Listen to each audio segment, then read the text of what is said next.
পশ্চিম মেদিনীপুরের সবং বিধানসভা কেন্দ্রে তুঙ্গে উঠেছে নির্বাচনী প্রচার। বিজেপি প্রার্থী অমল পণ্ডা সকাল থেকে রাত পর্যন্ত ব্যস্ত জনসংযোগে।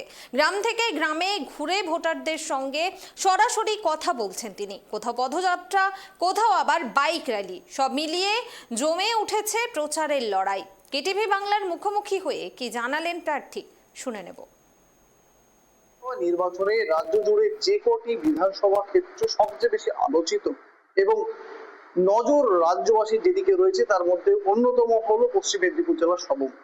এই বিধানসভা ক্ষেত্র থেকে প্রতিদ্বন্দ্বিতা করছেন রাজ্যের সদ্য প্রাক্তন মন্ত্রী তৃণমূল কংগ্রেসের প্রার্থী মানস রঞ্জন ভূঁইয়া এবং তার মূল প্রতিদ্বন্দ্বী হিসেবে যার নাম উঠে আসছেন তিনিও এক সময় তৃণমূল কংগ্রেসেরই কর্মী ছিলেন, তৃণমূল কংগ্রেসের নেতৃত্ব ছিলেন, দীর্ঘদিনের নেতৃত্ব অমল পান্ডা।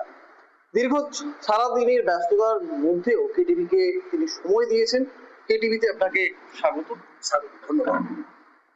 রবিবারের সারাদিনের ব্যস্ততা কেটেছে, মূলত কি ধরনের প্রচারের উপর জোর দিচ্ছেন? আমরা মূলত প্রচারের উপর জোর দিচ্ছি যে সন্ত্রাসমুক্ত নির্বাচনটা হোক।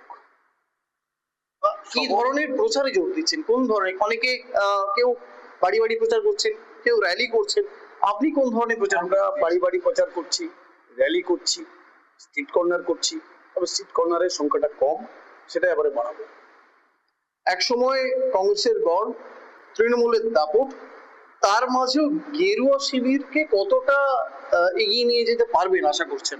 এবারে নির্বাচনটা শুধু সবং নয়, সারা পশ্চিমবাংলায় গেরুয়া শিবিরের একটা ঝড় আছে এবং এই ঝড়টাই কিন্তু মোটামুটি মানুষকে অনেক বেশি উদ্বিগ্ন। তার মধ্যে যারা যুব সমাজ তারা বেশি উৎসাহিত। সাধারণ মানুষ তো নিশ্চয়ই তারা বলছে যে এই 15 বছরের যে শাসন ব্যবস্থা এর একটা পরিবর্তন হওয়া দরকার। মানুষের বক্তব্য, সাধারণ মানুষের বক্তব্য তারা প্রকাশ করে বলতে পারছে না, কারণ এখানে তৃণমূলের আতঙ্ক আছে। কারণ আমরা যে প্রচার করছি এর বিভিন্ন ছবি এখন সিভিক পুলিশরা পৌঁছে দেয় আমাদের বিরোধী শিবিরে, আমাদের যারা বিরোধী শিবির, এখন বিরোধী বলতে এখন মূলত তৃণমূল। তো সেখানে সেই সব লোককে আমাদের প্রচারের পরেই আমাদের বিরোধী পক্ষের নেতারা তার বাড়ি বাড়ি যাচ্ছে, ধমক দিচ্ছে। যেমন আজকে আমরা 3 নম্বর জিপিতে ছিলাম কানাইশোলে কালকে তৃণমূলের নেতারা যে বাড়ি বাড়ি বলে এসছে যে যদি মোটামুটি তৃণমূলকে বাদ দিয়ে যদি তোমরা পদ্মফুল চিহ্নে ভোট দাও তাহলে 4 তারিখের পরে তোমাদের বাড়ি ছাড়া করে দেবে। এটা প্রত্যেকটা এলাকায় হচ্ছে, all over Sabang, Bengal plus তো নিশ্চয়ই তার মধ্যে সবং। আজকে প্রচারে গিয়ে শুনলাম। এক সময় তৃণমূলের ভোট ম্যানেজার বলতে যা বোঝায়, আপনি ভোট ম্যানেজারের ভূমিকা পালন করেছেন দীর্ঘদিন। কি এমন হলো সবুজ ছেড়ে গেরুয়া? সেটা সবুজ ছেড়ে গেরুয়ায় আসার কারণটা কেন ছাড়লাম, যাদের সঙ্গ ছাড়লাম তারাই ভালো বলতে পারে। নীতিগত বিরোধ নিশ্চয়ই, নাকি আদর্শের বিরোধ? আদর্শ নীতি তো দুটোই থাকবে। কারণ আমি দলের দায়িত্বে থাকবো আর প্রতি মুহূর্তে একটা কিন্তু ছোট্ট উদাহরণ দিলে বোঝাতে পারবো। আমি তৃণমূলের ব্লকের সভাপতি 2020, আমি 2021-এ ঘাটাল সাংগঠনিক জেলার চেয়ারম্যান। খুব অদ্ভুত ব্যাপার, 2023-এ আমি সেই কমিটির চেয়ারম্যান থেকে সহসভাপতি। এটা কি প্রমাণ করে? আমি মনে করেছি এটা অপমান করা, মানে ওই জুতা মেরে গরুটা। আমি এটা সুব্রত বক্সিও আমাদের সম্মানীয় মানুষ, সম্মান করি। অভিষেক ব্যানার্জি সবকেই জানিয়েছি, রেসপন্স করে। আমি দেখলাম যারা এখানে থাকা শুধু অপমান হওয়া ছাড়া কিছু নেই। আমার কথা কি এমনি তারা কোনো দায়িত্ব না দিত, এমনি কর্মী থাকতাম। কিন্তু আমি এখনই সভাপতি, তারপরে আমি একটি অঞ্চল মানে ব্লক জেলার সভাপতি, তারপরে ব্লকের আমি একটি কোর কমিটির মানে সদস্য। এটা হয় বা উচিত কি? যারা এই কথাগুলো বলছে তাদেরকে জিজ্ঞেস করুন, তাদের কি মান সম্মান জ্ঞান আছে? তাদের মিনিমাম মর্যাদা বোধ আছে যে কাকে কি সম্মান দিতে হবে? নতুন দলে এসে সম্মান কতটা পেলেন? আমি প্রার্থী, আর কি চাই? আমি দলটার সঙ্গে আমার কোনো সম্পর্ক নেই, কিছু নেই। আমি দলে আসার সঙ্গে সঙ্গে আমাকে সম্মান দিচ্ছে এবং যারা এখানে সিনিয়র নেতৃত্ব আছে, আমাদের অমূল্য মাইতি আছে এই দলের সিনিয়র, শিশির পুরবি আছে এই দলের সিনিয়র, অ্যান্ড সকল লিডার্স, এবং আমাকে তো অমূল্য মাইতার এরা তো এটা করে দেয়নি, এরা সুপারিশ করেছে, এরা সুপারিশ না করলে আমাকে ক্যান্ডিডেট করে নাকি? এরা কি কোনোদিন ভেবেছে? সব মানে কংগ্রেসের কথা, আমার কংগ্রেস সম্বন্ধে আল্লাহ রেসপেক্ট আছে, আমি কংগ্রেস সম্বন্ধে কিছু বলতে চাই না। তৃণমূল যেটা করেছি নিষ্ঠার সঙ্গে করেছি, আপনি তো নিজেই বললেন যে আমি যখন যেটা করি সব নিষ্ঠার সঙ্গে দায়িত্ব নিয়ে করি, তাদের মিনিমাম সম্মানবোধ আছে। তারা বলবে জেলা পরিষদে ওকে ক্যান্ডিডেট করতে যে যাবো পয়েন্ট, হাই স্কুল থেকে তো কলেজ, কলেজ থেকে তো ইউনিভার্সিটি। তো সেখানে দেখলাম যে সভাধিপতি সিটটা হচ্ছে সংরক্ষিত, তার কন্টেস্ট করবো কেন, কারণ কি? তো এমনি আছি, ভালো আছি, নো প্রবলেম। মানস ভূঁইয়া কংগ্রেস ছেড়ে তৃণমূলে এলেন, আপনি সাথে এলেন। এখন আপনি তৃণমূল ছেড়ে বিজেপিতে এসেছেন, ভবিষ্যৎ কি অন্য কিছু দেখবে রাজ্যে? তা জানি না, আগামী দিনই কথা বলবো, আমি তো আর ভবিষ্যৎ দ্রষ্টা নই। সেখানে কার কিভাবে কি আছে সেটাই বলবে। যেমন ধরুন এখন যে দিল্লির মুখ্যমন্ত্রী, কালকে তিনি এসেছিলেন আমাদের নবীন সেনী, রেখা গুপ্তা, তিনি তো একজন সামান্য কাউন্সিলর ছিলেন, তিনি এখন চিফ মিনিস্টার। আমাদের যশস্বী প্রধানমন্ত্রী নরেন্দ্র মোদী কিন্তু নিজেই বলেন এবং সকলেই বলেন তাকে চাওয়ালা, তিনি তো এখন প্রধানমন্ত্রী, খুব পপুলার প্রধানমন্ত্রী all over world, not that India. দাপুটে একজন মন্ত্রীর বিরুদ্ধে আপনার এবার নির্বাচনী লড়াই, কতটা চ্যালেঞ্জের মুখোমুখি হচ্ছেন? চ্যালেঞ্জ তো নিশ্চয়ই। আর সেখানে মোটামুটি আমি আপনাদেরকে অনুরোধ করব, আপনারা যেমন আমাকে জিজ্ঞেস করছেন ওদেরকেই বলুন, মানে এখন বিরোধী পক্ষ যারা, মানে যারা এখন সরকার আছে, এখন সরকার পক্ষে, তাদেরকে বলুন, তারা বিভিন্ন জায়গায় উন্নয়ন এবং প্রগতি অনেক কিছু কথা বলছে, তারা একটা ডায়াসে মিটিংয়ে বক্তব্য রাখুন তো। কিন্তু এখানে দীর্ঘদিন 82 সাল থেকে অ্যাসেম্বলি ক্যান্ডিডেট, এবারেও ক্যান্ডিডেট, যে সবংয়ের মানুষ, পশ্চিমে কিন্তু পশ্চিমবাংলার দাপুটের নেতা, সবং নয়, যে মানুষ গণতান্ত্রিক অধিকার শান্তিপূর্ণভাবে, যেমন ইলেকশন কমিশন বিভিন্ন ছড়া দিয়ে প্রচার করে যে আপনারা নির্বিঘ্নে ভোট দেবেন, নিশ্চিন্তে ভোট দেবেন, এসব বলে, উনি মাইকে এইটা বলুন, ডায়াসে এটা মিটিং করে বলুন। সবংয়ের উন্নয়ন কংগ্রেস আমলে নাকি তৃণমূলে? কোন সময় হচ্ছে? নিশ্চয়ই উন্নয়ন।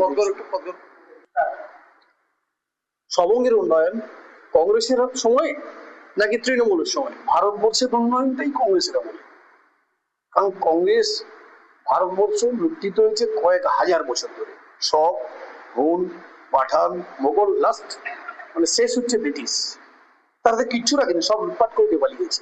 ভারতবর্ষের উন্নয়ন যদি কংগ্রেসের হাত ধরে হয়, তাহলে আপনি বিজেপিতে কেন?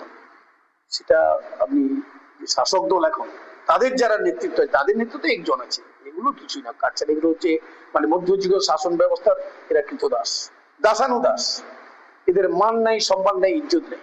গোপনে এদেরকে জিজ্ঞেস করবে, আমি মান সম্মান হারিয়ে কিছু করি, আমি রাস্তায় ভিক্ষা করবো কিন্তু মান সম্মান হারিয়ে কিছু করবো, এরা জানে এটা। যদি কংগ্রেসে ডাক পান, পুরোনো বাড়িতে ফিরবেন? সময় কথা বলবো। জনতার আশীর্বাদ পেয়ে যদি এবারে জয়ী হন, এমন কোন দুটো কাজ যেটা সবচেয়ে প্রথমে করতে চাইবেন? প্রথমে করতে চাইবো, এখানে আগে সন্ত্রাস মুক্ত করতে হবে, যে প্রশাসনিক ভাবে দায়িত্ব নিতে হবে, প্রশাসন ঠিক কাজ করছে না। এখন প্রশাসন যখন এই কথাগুলো শুনবে, বলে হ্যাঁ এই কথা বলছে তো, সেন্ট্রাল ফোর্স পাঠিয়েছে আজকে 1 মাস থেকে 1.5 মাস আগে, সেন্ট্রাল ফোর্স যাচ্ছে না কেন মফস্বল এলাকায়? আর এই শহর বাজারের চকে তো আর এইসব হয় না, মফস্বল এলাকায়, মফস্বল এলাকা তো বিরাট, এটা গ্রামীণ এলাকা, কেন যাচ্ছে না? তারা লুটমাট করছে না, কেন করছে না? কারণটা কে তাদের কন্ট্রোল করছে? কার নির্দেশে তারা এখানে আসছে?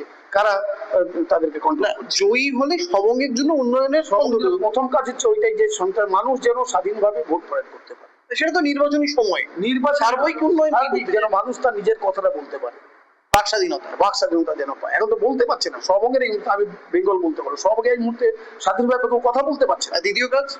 দ্বিতীয় কাজ হচ্ছে সবংয়ের যে অয় প্রণালী, সবংয়ে বন্যা, নদী ভেঙে বন্যা আর হতে হবে না, যে ব্যবস্থা আমাদের বর্তমান সরকার করছে, এমনিতেই যদি রেনফল বেশি বৃষ্টি হয়, এমনিতেই বন্যা হবে, এমনিতেই। এর জন্য নদী সংস্কার করে কিছু, নদী সংস্কার মানে টাকা চুরি, আর কিছু। কত ভোটে জয়ের আশা করেন? সেটা কি বলা সম্ভব ভাই? আনুমানিক বলা যাবে না, আনুমানিক এই কথা কি। রেসপন্স কেমন পাচ্ছেন? যুব সমাজের রেসপন্স কেমন? যুব সমাজের রেসপন্স তো সাংঘাতিক, তারা ঘৃণায় টবক করে ফুটছে। মাইনরিটি ভোট কিভাবে ম্যানেজ করবেন? মাইনরিটি ম্যানেজ করার তো কিছু নেই, মাইনরিটিকে যেভাবে বুঝিয়েছে যে মাইনরিটি মানেই বিজেপি তোমাদের 1 নম্বর শত্রু, সেটা কিন্তু মাইনরিটির মধ্যে অনেক অনেক রিভাইভ করেছে। শুধু এই তাদেরকে ভয় দেখাচ্ছে এসআইআর অনেকদিন ছিল, তারপরে আমি বলছি আচ্ছা বলুন তো, আপনারা তো জনগণের মানে মুখ, যেখানে আমরা বিভিন্ন প্রশাসনে গেলে যেখানে সুযোগ পাই না, সেখানে কিন্তু আপনারা প্রেস প্রশাসনকে বাধ্য করার জন্য এই কাজটা করতে হবে, এটা অন্যায়। তা সেখানে আপনারা ভালো দেখুন না যে কত মুসলমান ভারতবর্ষে এই বিজেপি সরকারের আমলে দেশ ছেড়ে পালিয়ে গেছে। এই যে প্রচারটা শুনলে মনে হয় মুসলমান সমাজের মধ্যে তো শিক্ষার ভাগ একটু কম আছে, এই মাদ্রাসা হয়ে যাচ্ছেন মাইনরিটি বিলটি প্রচারে যাচ্ছেন, নিশ্চয়ই যাচ্ছে। ছাড়া পাচ্ছেন। আমার তো ঘনিষ্ঠ লোক, আমি যখন যে পার্টিটা করি বললাম না, খুব দায়িত্ব নিয়ে করি এবং নিষ্ঠার সহিত করি, সেখানে ওদের সঙ্গে সম্পর্ক আমার দারুণ। যদি সম্পর্ক খারাপ হয় এই শাসক দলের জন্য, যেহেতু বিজেপি করছেও সেহেতু তোমাদের শত্রু, অন্য কিছু। মূল প্রতিদ্বন্দ্বী কাকে ভাবছেন? কংগ্রেস, বাম নাকি তৃণমূল? কংগ্রেসের সর্বনাশ আমরাই করে দিচ্ছি। কংগ্রেস সম্বন্ধে আমার বলার কিছু নেই, এসব বলে বলতে পারবো না। আর লেফট ফ্রন্ট দীর্ঘদিন গভর্নমেন্টই ছিল, স্বাভাবিক কারণে এন্টি গভর্নমেন্ট একটা প্রচার ছিল, সেখানে তাদের ত্রুটি বিচ্যুতি নিশ্চয়ই ছিল, কিন্তু থাকলেও সেটাকে বেশি করে বলা আমার উচিত নয় এই কারণে, কারণ তাহলে অকৃতজ্ঞ নিয়েও খারাপ বলবো। কারণ আমি তো 2016 সালে ভোটটা করেছি, ওই যে সিপিএম কংগ্রেসের জোট, তার তো চেয়ারম্যান আমি কি করে কথা বলবো? মানুষ ওর সাথে কথা হয় না, কথা বলি, আমি অসুস্থ ছিলাম, মানুষ দেখা করতে গেছিলাম, সৌজন্য সাক্ষাৎ। হ্যাঁ, আমার না কথা বলার কোনো কারণ নেই, কথা বলবো না, আমার সঙ্গে তার কোনো ঝগড়াও নেই, বিবাদ নেই, অন্য কিছু ব্যাপার, আমি কথা বলবো না, কথা বললে নিশ্চয়ই কথা বলতে পারি। একেবারেই দীর্ঘক্ষণ সময় দিলেন, রাজনীতির খুঁটিনাটি প্রচার কেমন হচ্ছে, জয়ের ব্যাপারে কতটা নিশ্চিত, সমস্তই জানালেন। পশ্চিমবঙ্গের যে অন্যতম আলোচিত বিধানসভা, সেই বিধানসভার ভারতীয় জনতা পার্টির টিকিটে প্রতিদ্বন্দ্বিতাকারী প্রার্থী। তবে জয় পরাজয় কি হবে সময় বলবে 4 তারিখ ব্যালট বক্স খোলার পর। পশ্চিম মেদিনীপুর থেকে শুভ চক্রবর্তী রিপোর্ট, এটিভি বাংলা।